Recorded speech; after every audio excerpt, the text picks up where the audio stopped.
Two middle-aged men in Cleveland. Ken Dworsnik. Ted, I'm on remote. I apologize for that.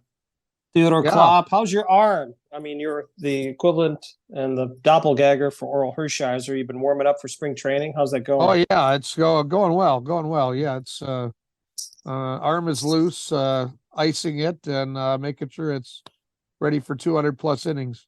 Is your EFIS pitch ready? By who? Exactly. The Yes, EFIS.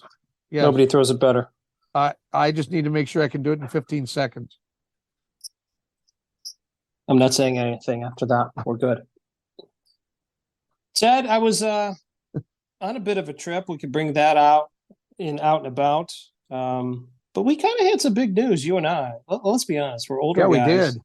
We deal with kids. We're kind of last in each of our households, I would say, in the pecking order. Usually it's kids and animals and then us. So, but you and I had a really kind of cool experience where we interviewed for a story and it came out last week. It was pretty cool.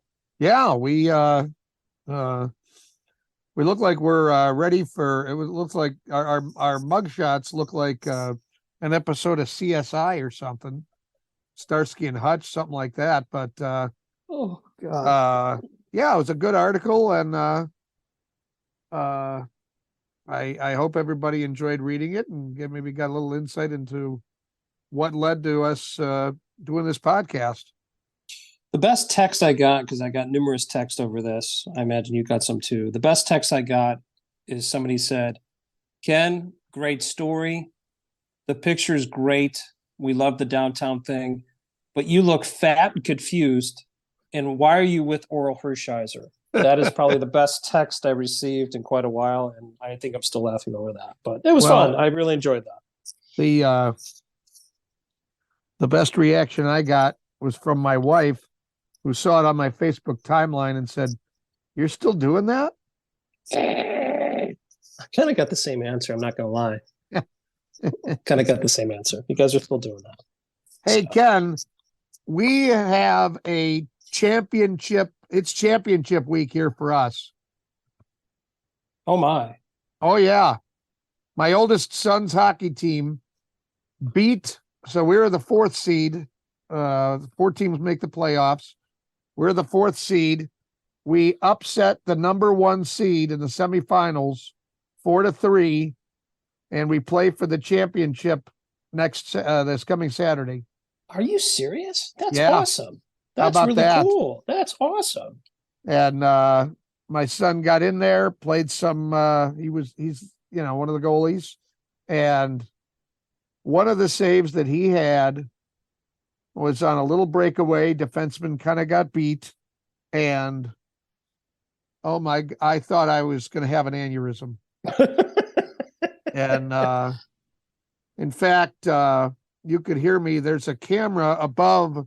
I was doing the score sheet, and there's a camera right above us. I didn't realize this, but there was a camera, and I got to see the feed. And you can hear me as the kid is skating the puck in. You hear me, "Oh my God, oh my God, oh my God, oh my God." And then he makes the save, and there's this sound that is like, I don't know what it was. I just reacted to the save. And then there was a lot more, "Oh my God, oh my God, oh my God."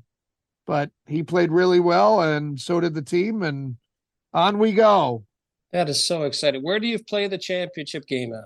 Where is this being Championship played? game is in Strongsville on Saturday at 3:50. I hope everybody, all of our two middle-aged men in Cleveland cohorts, come out with their two middle-aged men in Cleveland signs and cheer us on. Let's hear you. Let's hear you, Cleveland. Yeah. Wherever you are. Yeah. That's exciting. I hope who are they playing? What team? They play the East Side Tigers. Cleveland Heights' team. Very exciting. Well, best of luck to Fritz and the rest of the team. We look forward to the next podcast where you can give us a very positive result. I'm looking forward to that. I hope so. And of course, wouldn't be us if this didn't happen. So we had our game at I don't know, 10 o'clock, I think, in the morning. And the couple other teams had playoff games in the evening. And I get a text from a parent from one of the other teams. "Hey, Does somebody have, somebody have a shaker hat with the number 41 on it? I said, oh, that'd be my youngest son. Must have left it at the rink. It was still there 6 hours later. They picked it up and we're going to get it back. Well, he was excited. Yeah, of course, yeah, that we'll go with that. Well, maybe it was at graduation where after they won, he threw his hat. Maybe that's happened. Or maybe he thought it was a hat trick. Who knows? Oh my. Well, that's exciting stuff. Congrats. Yeah, very exciting. Congrats. We have some exciting stuff coming up on our podcast too. We have a selfie world record set by a most appropriate person. Good news for a girl with a pretty tough checklist. John Grabowski here to talk about a unique piece of Cleveland architecture. Dusty Sloan will join us to talk about a Browns legend. Jen Brasdovich has our Cleveland calendar. And we're going to talk with a woman who is a worm advocate. Ken, do you know what a worm advocate is? Ted, I really don't, and I need to have this interview so I can find out. I don't know what a worm advocate is. I mean, you're just positive about worms, right? Is that where we're at? Well, I don't know, but I'm positive that after this interview, we're going to know the answer to that question and more. And now, a woman's perspective. What do men and mascara have in common? They both run at the first sign of emotion. This has been a woman's perspective.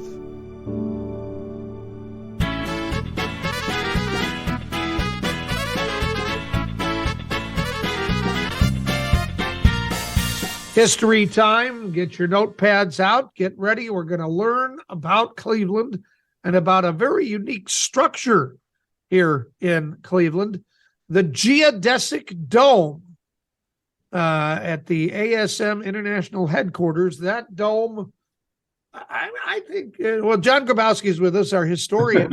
And John, I think that is one of Cleveland's kind of secrets. I think there's a lot of people who don't even realize that it's there or what it is or its significance. Yeah, it's a national it's a national historical landmark.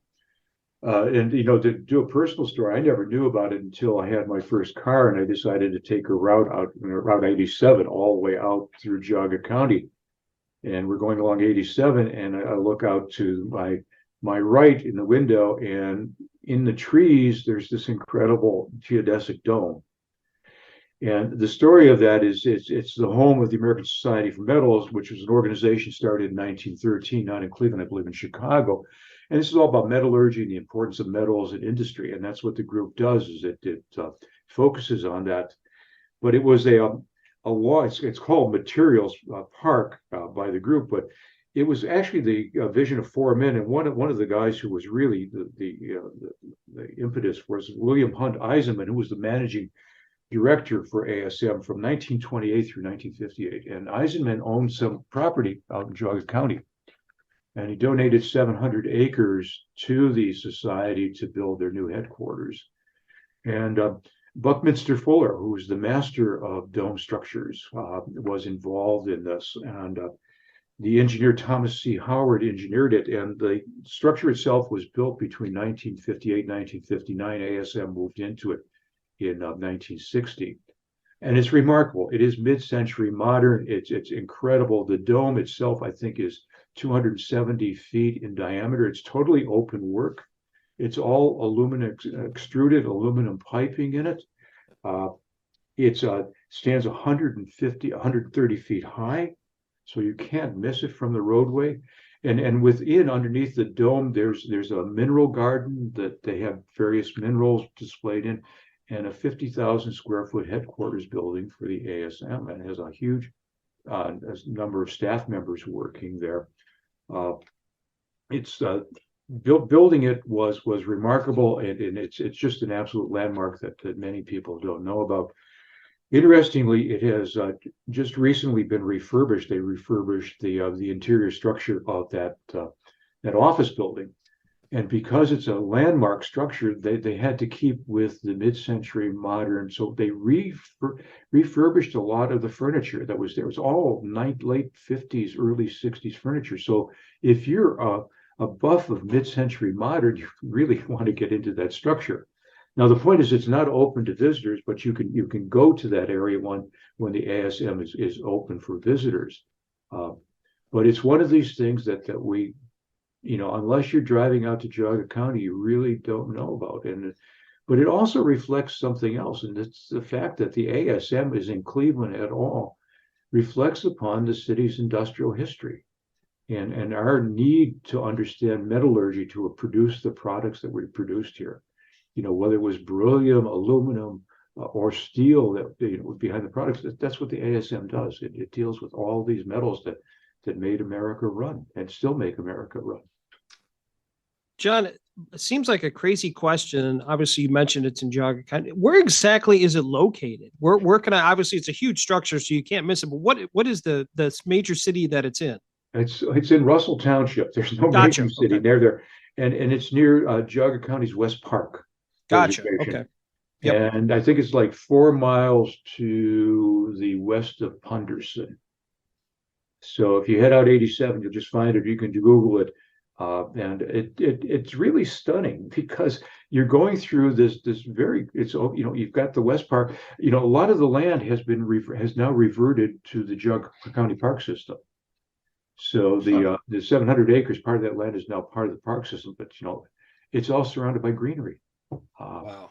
And my first impression of it when I drove past it the first time was, when did this thing land? I would think the same that was thing, kind yes. of what I thought. Yeah, you could easily think that. It's a very unique structure. Well, I think it's the largest dome, freestanding dome, and there are only 5 struts that hold it up. Oh, 2 of the my struts run gosh. through the building, and 3 are on the other side of it. Yeah. Wow. That's crazy. That's one other statistic. It weighs 80 tons and it contains 65,000 parts. Wow. Unbelievable. Yeah. We're lucky to have it. I guess we're not moving it anytime soon. No, not unless it flies. Yeah. Ken, can you spell geodesic? Not correctly, if that's what you're asking. Okay. All right. Very good. Well, John, we appreciate the info on the geodesic dome in Greater Cleveland, out in Russell Township. Thank you. You're welcome. My pleasure.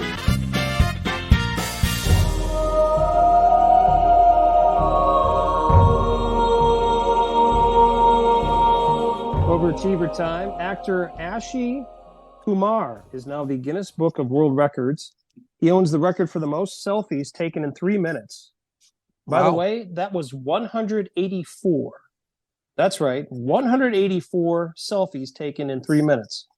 More than 240 fans split into 2 lines, and then Kumar pivoted as he clocked to take as many as he could. Previous holders of this record included Donnie Wahlberg, Dwayne "The Rock" Johnson, and by the way, Ashke's broke the world record while promoting his new movie, Selfie. Wow, that makes all the sense in the world. I like that. I like that. How many selfies have you taken? At one time or just overall? Just in one time. Oh, I think I top out at about 2 or 3. I'm in the same boat. Yeah. Just not that popular. I usually start by not having the camera pointed in the right direction, and it's just downhill from there. Nice selfie of your eye. I got it. Boom. Said we overachieved.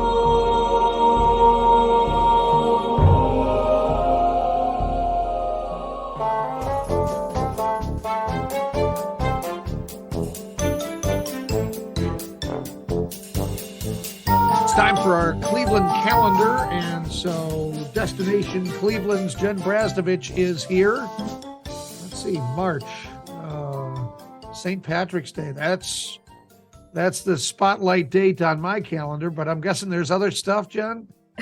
St. Patrick's Day is kind of right smack dab in the middle of March, and what better way to celebrate Cleveland than some green beer and St. Patrick's Day merriment?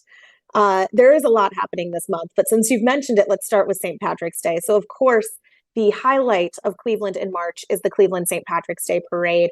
That will be happening on March 17th, St. Patrick's Day. Parade starts at 1:04 p.m. So it kicks off at Superior and East 18th Street, and then it goes down Superior and ends at the intersection of Rockwell and Ontario. So if you're downtown for the parade, you want to get down early.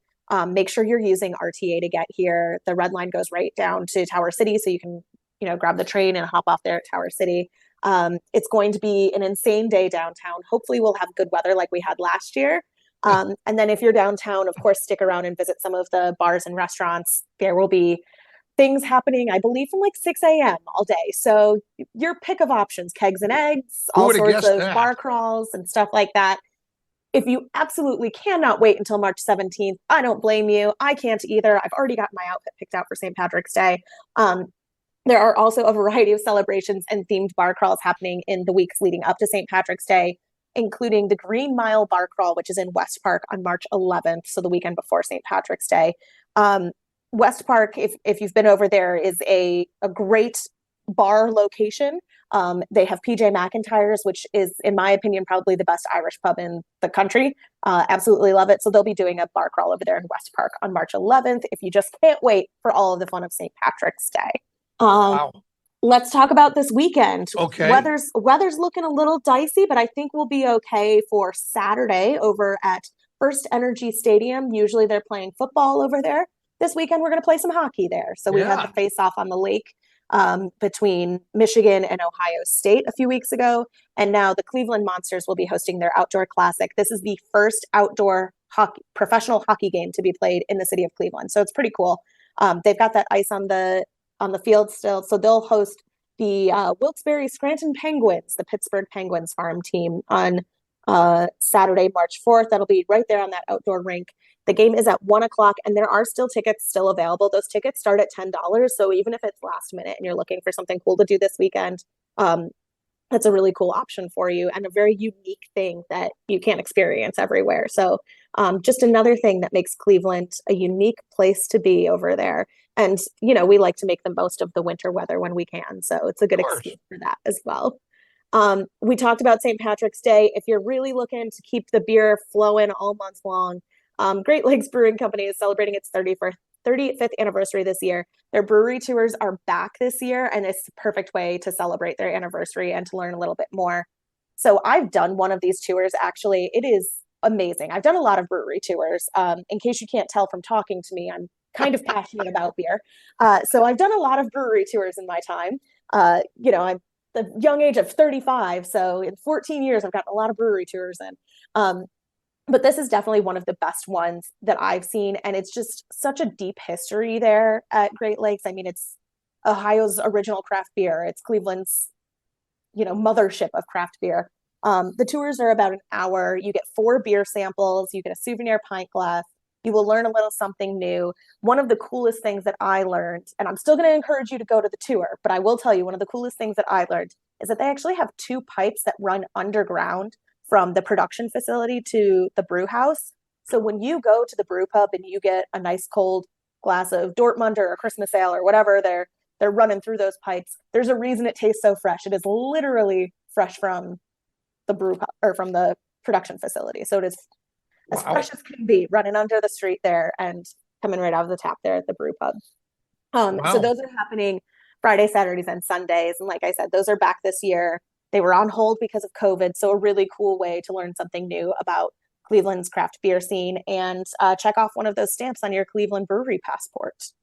Now, Jen, it seems like everything that we've talked about so far involves alcohol. I'm not true. You don't have to drink at the hockey game. Okay. Now, if you prefer popcorn to alcohol, the Cleveland International Film Festival is in town at the end of this month. So that's 2 weeks this year. Live showings March 22nd through April 1st. And then they do the online streams that they started last year. That'll be April 2nd through the 9th. So that's happening over at Playhouse Square. No alcohol required there, but lots of popcorn to go around, I'm sure. Sure. Now, I'm curious. You mentioned that you've got your St. Patrick's Day outfit all ready to go. What when we go to, the parade and we're looking for you, what do we need to look for?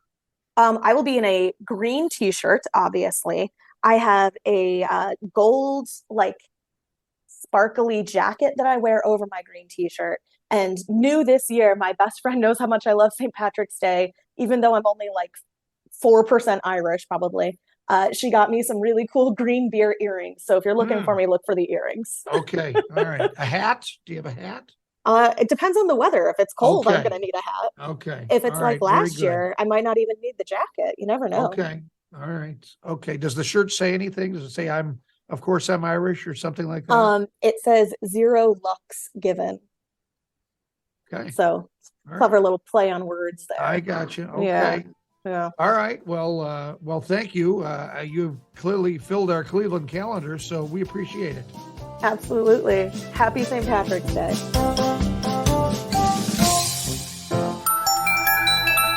Good news, Ken. A young girl at the PGA's Genesis Invitational about 10 days ago was sitting in the front row of the grandstand at the 17th green with a sign that said, "My bucket list: get a heart transplant, meet Tiger Woods, play Augusta."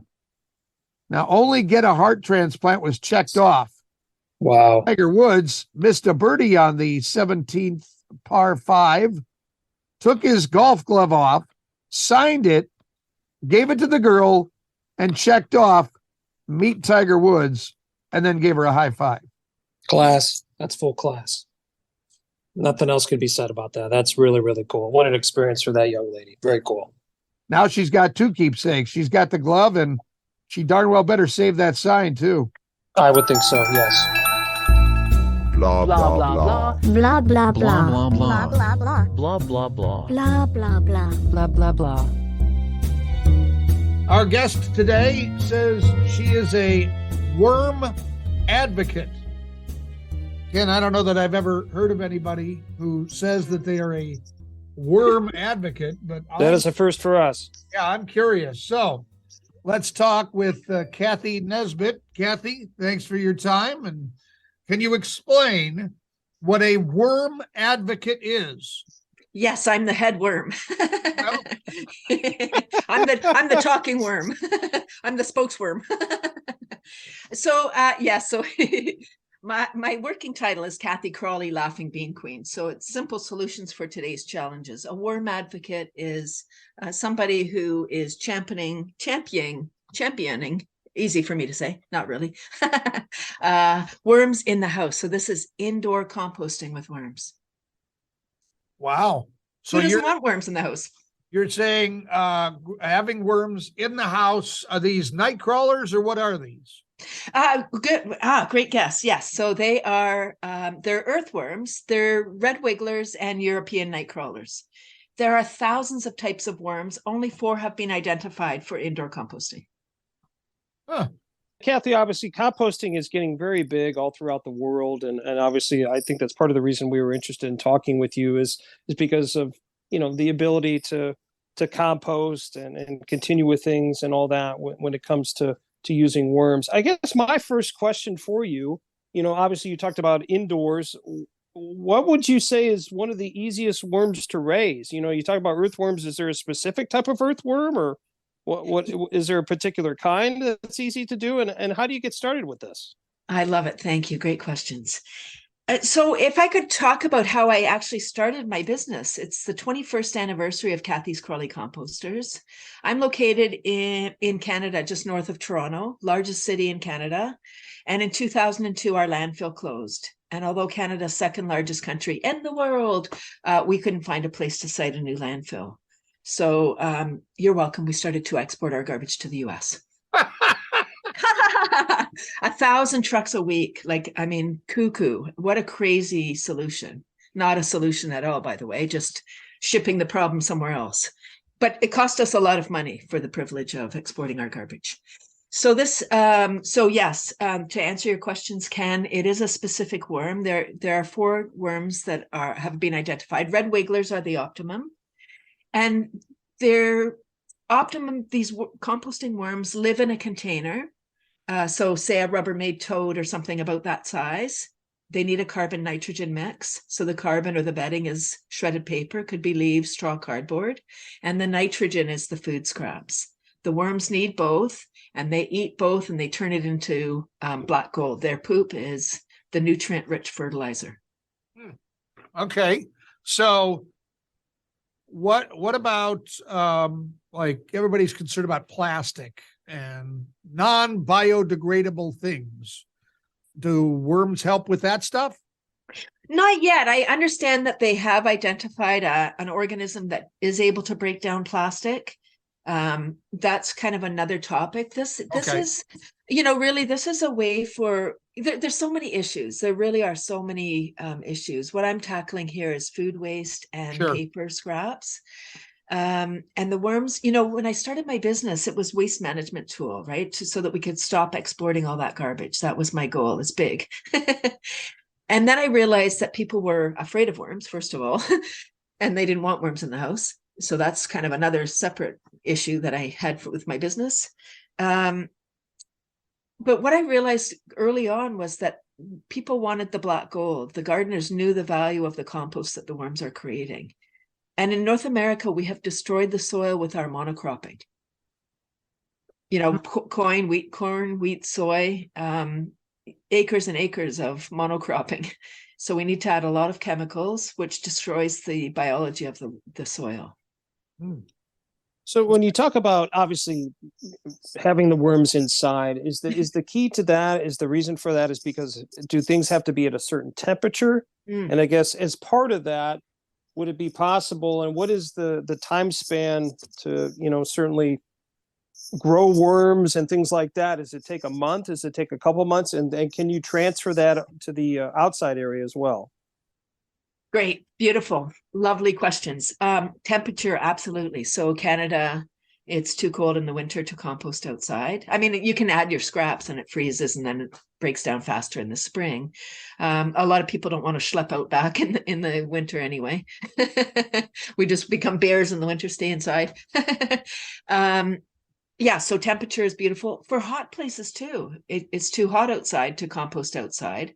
So bringing it inside. And in other places, cottage country where there may be bears or mountain lions or something that you don't want to attract to your backyard composter. How long does it take? There's so many factors: temperature, moisture, airflow, particle size, the type of things you're putting in your worm bin. But the guideline is about maybe 3 to 5 months, and the worms will convert all the material. And then it's time to harvest, time to separate your worms and the compost. There's ways to do that. If people are comfortable handling the worms, you just dump everything on a plastic sheet, put it in small round piles. The worms are photosensitive or afraid of the light. They go down into the piles, scoop off the top, scoop around the sides. It's not for everybody. And there are systems. There are systems if somebody didn't want to do that piece where the worms migrate up and they leave behind their black gold. For those of us who have kids like Ken and I, can you identify one worm versus another? Is there any way to do that? Can the kids call these pets? What about can kids be involved in that process at all? Kids love it. Oh my gosh, that's a great question. When I started my business, I thought everybody needs this. And then I don't have business background, but 21 years, I guess I do now. But I kind of fell into this being a business owner because I had a solution for a huge problem. And so I just started my business thinking I got a solution without any knowledge of how to do it. I wouldn't recommend doing what I did, but I'm still standing. Yeah, so I started to do school workshops. I realized that people were afraid of worms and, didn't understand the whole thing. So I feel like I needed to create the market. And I started to do school workshops and having worms in the classroom. Some teachers have reported some of the students will eat better because not all the students are academically inclined. Not all the students, fit the model. Some are on the outside and they love the more hands-on activity of the worm bin. So they'll say, "Hey, Miss Jones, I want to feed the worms." And they're eating chips or something, or cheese strings. And it's like, the worms don't eat that. If you want to feed the worms, you have to bring in a healthy snack. So then they bring in their apple. They right, bonus. And then they say, "Oh, I have my apple. I want to feed the worms." It's like that. The worms don't want the whole apple; they just want the core. So you got to eat the apple and then just give them the scraps. Beautiful. Huh. That is great. It's a cheat sheet to get your kids to eat healthier. And then once you watch the worms, not watch them because they live in the dark, but you see them convert this material into soil, and it's the worms are the original alchemists. To answer your question, for children, it fits every subject in school. You could write songs, you could do math, you could talk about geography. Where in the world are the worms? There's so many ways.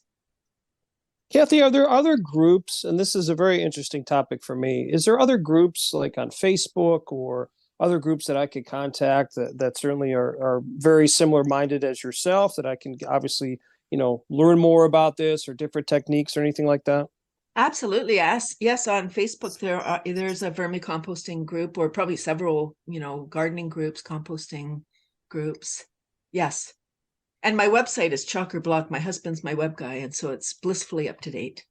Say that website one more time. It's kathyscomposters.com. kathyscomposters.com. Okay. And social media? Social media, yes, I'm on Twitter. I'm at Squirm. Squirm. Facebook, LinkedIn, and YouTube. Okay. What would we see on YouTube? Are we going to see how you do the composting and separate the worms? Is that the idea? There is one of those. I have a TEDx talk from 2013 where I talk about the magnitude of the role the worms are going to play. Pretty heavy topic, 15 minutes of heaviness. No, it's a fun topic. And now I'm a laughter leader too. So there's tons of laughter videos. My husband and I have done a Fun Fab Friday video for 90 weeks in a row. Wow. Yeah. Okay. We'll check that out as well. We appreciate your time. Thanks for now I know what a worm advocate is, and Yeah, I think we need more of them. What do you think, Ken? Oh, 100% correct. Yeah, I think maybe we need to start something like this in the Cleveland area. I think that would be a great thing for you and I and kids and all that kind of stuff. This is awesome. This is really cool, Kathy. Thank you very much. I'll come to Ohio and teach you. That'd be great. Thank you, Ken and Ted. I appreciate it.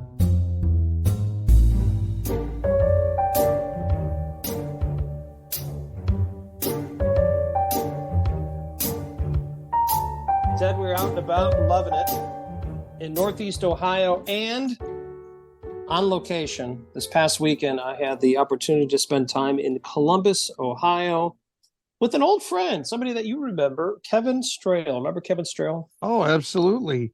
So he's still 8 feet tall, isn't he?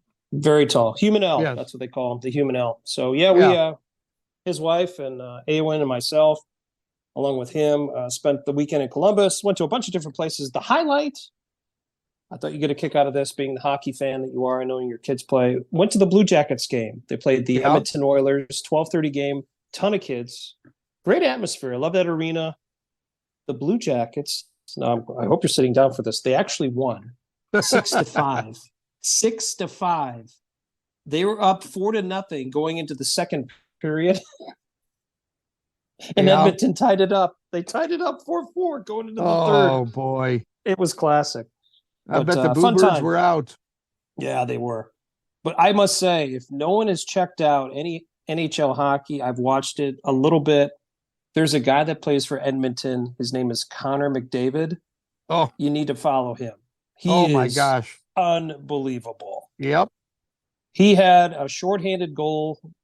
For those that don't understand hockey, that means your team, the other team is in the power play and you're playing shorthanded. He had a shorthanded goal, and then he probably had a top shelf goal, which means he hit the puck on the top of the net that I think was like 200 miles an hour. I mean, it was just blazing. He is awesome. So very cool. Now, if I'd have been there and he'd have scored that top shelf, you know what I would have said?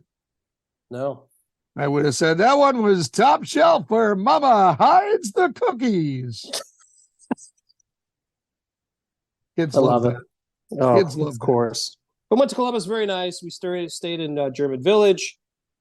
The only place that I will highlight, because we went to a ton of them, I'm not going to lie, some of the places I don't remember, But we went to the sausage house, which is called Schmidt's. Are you familiar with Schmidt's? Schmidt sausage. They have it at Yes. the Oktoberfest. It's Yes. very popular. They have something called the Bahama Mama, which is absolutely outstanding. Oh, they redefine sausage. Yes, they do. 100% correct. It is absolutely outstanding. It's one of A1's favorite places. Kevin and his wife have never been there, so we took them there, and they were hooked. And the best part is you have the sausage, but then you also have a cream puff. I mean, it's just phenomenal, absolutely phenomenal. So And then you that was leave and you go right to your heart doctor. Yes, you do. Correct. Get yourself an AED. So, but it Yes. is phenomenal. We had a great time. And then we started off. I was, once again, I'm trying to do more service things. Awen and I worked the St. Bernadette's fish fry Friday night. It was, it's an interesting experience. I don't work in food service, so when people get upset, you're not necessarily used to that, but you just kind of, put it in your head what goes on. The fish fry ran very, very well. Everybody should be very proud. We did have one lady that was upset because she didn't understand how to fill basically the order form out, and so I helped her, and she was upset, and she mentioned that she wanted to go to the VFW hall for her next fish fry. But Father Phil Rocco was happy. There's a lot of people there. I highly recommend it. St. Bernadette's fish fry Friday nights. They have perch, a host of other things, pierogies and all that. It was great. And I worked for 4 hours. I was the middleman, Ted. I started off serving food, and I got the call to the bullpen that they need me to handle cash. I'm your guy. I'll count it out. I took all my shoes and socks off and counted out all the money I had to give back. So it was great. So that's my out and about. I know not as exciting as your hockey tournament with your son, but did you guys have an opportunity to get anywhere else involving hockey? Or just out and about with your wife? Were you out and about with your wife at all? We went because of hockey. We were in South Bend. Oh, that's We were right across from the football stadium. Touchdown, at the Jesus. hockey arena. Yep. We got to play 2 games on the big ice rink at Notre Dame. Oh, that's like a 5,000 seat arena. That's cool. Yeah, that was really neat. That's very cool. cool. Very cool. So that was very exciting. Their Zamboni has a golden dome. Does it really? Yep. Oh, that's awesome. That's so cool. That's a beautiful the campus, slogan by at the the way. one end: God, country, and Notre Dame. Yep. So we were there, had some great food during our time there, and had fun at the tournament. Made to the semifinals, lost in overtime 2-1, and but everybody played really well. So that's awesome. Good stuff. Very exciting tournament, and a lot of fun. So yeah, That's we were great. out of state and out and about. I love it. Both of us on location. Hopefully next week we can have more local stories for everyone in 2 weeks. But once again, we hope everyone gets out to Northeast Ohio. Enjoy those fish fries and enjoy all the bars, restaurants that you can, so you can be out and about with us. The most trusted name in journalism, Klopp's Clips.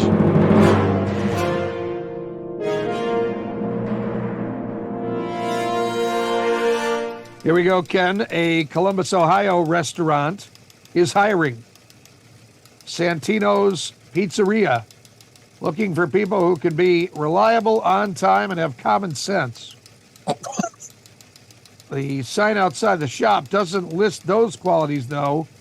It says that they are now hiring non-stupid people. Oh, jeez. A manager says they've had trouble with no-shows and employees who don't take the job seriously. Things like a high school kid who was an employee for a period who thought it'd be okay to bring a Nerf gun to work. Oh, my. Now, since posting the sign, they have received lots of applications and seen an uptick in business. Wow. I don't Well, know. maybe we can that's apply. I don't know. I don't think we're not stupid, right? See what an HR attorney might say about that one. Yeah, might be a little bit of an issue. A woman in Maryland went to a lottery vending machine intending to buy a $2 scratch-off ticket. She mistakenly bought a $20 scratch-off ticket and was a little upset. That is until the ticket turned out to be a winner worth 50 grand. Boy, that's a nice mistake to make. What is Yeah. that? Boy, I like that problem. I don't make mistakes like that, Ken. Thieves in Las Vegas nabbed another catalytic converter. This one came off Oscar Mayer's famous Wienermobile. Oh, no. It was in town during the Super Bowl. It had to be towed to get it fixed. It was eventually fitted with a temporary converter to make a scheduled appearance. There's a several-month wait for those devices. Now, in the alleged spirit of help, PETA, People for the Ethical Treatment of Animals, they heard about this, heard about the Wiener woes, and they offered to pay for the replacement part and maintenance of the vehicle for the year with one condition. They wanted the company to convert the vehicle to a vegan hot dog mobile or a not dog mobile. Oscar Mayer has declined that offer. I'm surprised on that. Yeah. Surprised. They're not going to sacrifice being Rio de Janeiro's wiener. 20. What's that? They're not going to sacrifice being a real wiener. No. Rio de Janeiro's 2023 Carnival was last weekend. The event includes huge street parties and costumes. One guy was dressed as he had on a homemade prisoner outfit, Ken. Had a red top, shorts with a National Penitentiary Department acronym logo and a homemade ankle tag. Okay. Yeah, he got arrested when cops discovered he had pot and cocaine on him. Sports, here are some scores: 4-2, 5-2, 6-2, 3-1. I'm Ted Klopp. That's news to me.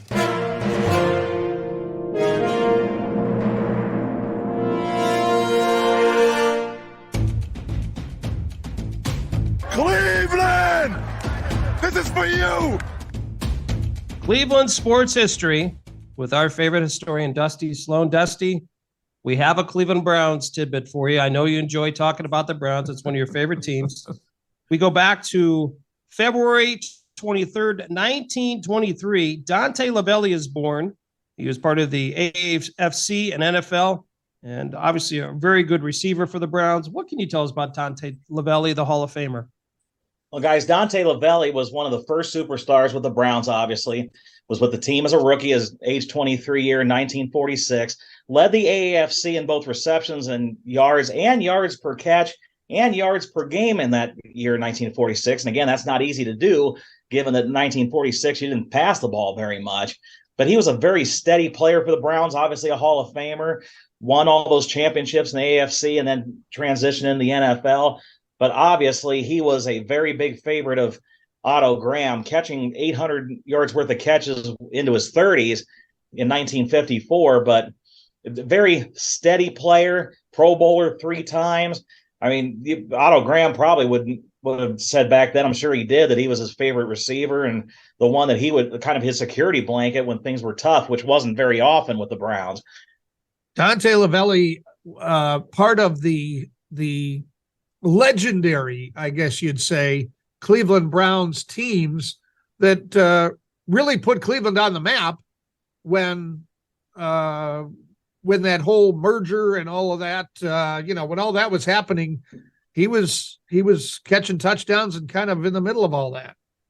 Well, he was one of those players, again, the NFL, the old guard, thought that once the Browns came into the league in the 50s, that these guys would struggle. Well, Dante Lavelli's numbers got better once they got into the NFL. And again, in that age 31 year in 1954, he caught 47 passes for 802 yards and 7 touchdowns. So not only was he productive in the NFL, he was productive into his 9th, 10th, 11th season in the NFL. We always try to play the game, Dusty, and I think many of us have done this. How would a player react to playing now? And you look at the stats of Dante Lavelli and what he did and how he played, and obviously there's very limited video. from everything I've seen from him, and maybe I'm completely off base, I think he's the type of player, Dusty, that could have excelled now the way the NFL set up. What do you think? I agree. And you look at his 6'1", 191, and he was a right end, which means he was the right wide receiver most of the time for the Browns back then. I don't know that he would necessarily be big enough to do that, but maybe line him up in the slot, and he probably would have been a very productive player. And like I said, with Otto Graham and him having such a connection, I would think that any quarterback would have loved to have a player of his stature in the pass-happy league that we have now, running any kind of route from any place in the formation. Unbelievable. The versatility of those guys back then. I mean, you've got Lou the Toe playing tackle and being the place kicker. And you mentioned Dante Lavelli's versatility. Those guys, I know they'd excel. I agree. They'd excel now, but I wonder if they'd be a little frustrated. What do you mean I only am playing one position? I can do a couple of things here. What's going on? Well, I can answer that. Yeah. They'd be very happy to play now. They'd make a heck of a lot more. Well, money. that's true. So. There's that. There's that. And the rosters weren't that big in the AFC, so they kind of had to back then too. True. But yes. Well, Dusty, great information on Dante Lavelli, born on February 23rd, 1923, the Hall of Famer who played in the AFC and the NFL, and of course for the Cleveland Browns. Thanks again, Dusty. Thanks, guys. Cleveland! This is for you!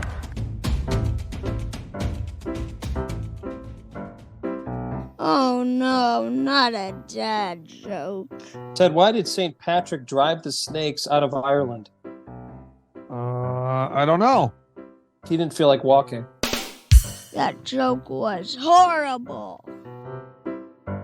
We're coming to the end of episode 109. Ken, we totally forgot to do our gimmick about what number 9 has significance in the city of Cleveland. I don't know. Gosh, good call. I've done no research because I'm on location. I've done no research as well. What number was Tom Tupa? He was 7, wasn't he? What about Matt Barr? Wasn't he 9? Oh yeah, Matt Barr was 9. Yeah. What about Omar wasn't 9, was he? The No, scale? no. Carlos Baerga. Carlos was Baerga. How did I 9. forget that? Oh my God, that's so bad. He was one of my grandmother's favorite players. So Loved was him. Matt Williams, number 9. He only played 1 year for us. There's a lot of issues with that, but we're not going to talk about that today. So Yeah. one issues. Well, next week or I should say in 2 weeks on the show, we're going to have Vic Ferrari on the show. This is not a car-oriented show. We're not going to talk about sports cars. We're going to talk about police work. Vic is a former New York City police officer with some unbelievable stories to tell. Yeah, I'm very excited about this. Had the opportunity to do some research, and Vic has worked at a couple different police departments, but he was working with, people that have an alcohol problem and obviously DUIs. So he's got many stories with that, and also some other interesting stories as well. He's got 4 books he's written, and I think he's in the process of writing another. So I imagine anytime we could talk to a former police officer, they always have some ridiculous story, and I imagine Vic will not disappoint. That should be great. Yeah, looking forward to that. More sooner than that. I'm looking forward to the opportunity to see if we can't raise a banner. My gosh, see. we need that. Where would the parade be? Right in Shaker, right down the street. Yeah, we're going to walk from the parking lot to the rink. I like that. That would be great. That would be great. Yeah. Well, I'll be rooting all the way from Rocky River. I'll get it done for you. I'll go Can't see how many wait. fans we can get there. Yeah. It's exciting. Well, one thing, Ted, before we close the show, sometimes when you do something, they never let you get out. So I got the text and call and text and email this past weekend. I guess I'm back in the saddle with some Ashland University women's basketball games. So I'll be doing some public address announcing. Yes. The For, reason I bring tournament this up, play? for the GMAC, the women's team this year, undefeated, 29-0. How about They're that? number 1 in the country, are they not? They're pretty good. Yeah. So Yeah. I'm excited. I'm looking forward to see how many names I could screw up on Saturday. So we'll see what we can do. Well, I'm just hoping to get the AU names right. For the other team, I've done this for years. I'm not sure if you did this. I would purposely at times mispronounce say the names of the other team wrong. pick a name and say it differently every time. That's correct. Now, the name is Tim. I will say team. Teamer. Yep. When you say the coach of Ashland University, I think you should say, your name's Carrie Doherty. I think you say head coach Carrie Doherty. Oh my gosh, yes, I know. I actually did that when she was a player. And now her name is Pickens, so I can't. It's not as funny. But I had a couple times that I did it like that. I know you would on the broadcast as well. I used to call those games. I would absolutely. So this should be fun. It'll be nice. It should be packed house and all that. Should be a good time. So I gotta start working on the pipes. I don't know if I can make the 3 call like I used to, but we'll figure something out. So, well, sir, great stuff. Great episode. Thanks to our guests. Thanks to everyone that's been a part of our podcast. Dusty, Sloan, John, the historian, Jen Brasdovich, and the Worm Lady. We appreciate all your time, efforts, and information. And until next time, we're just 2 middle-aged men in Cleveland. 2 Middle-Aged Men in Cleveland is sponsored by Westminster AV, custom audio-visual packages for all occasions.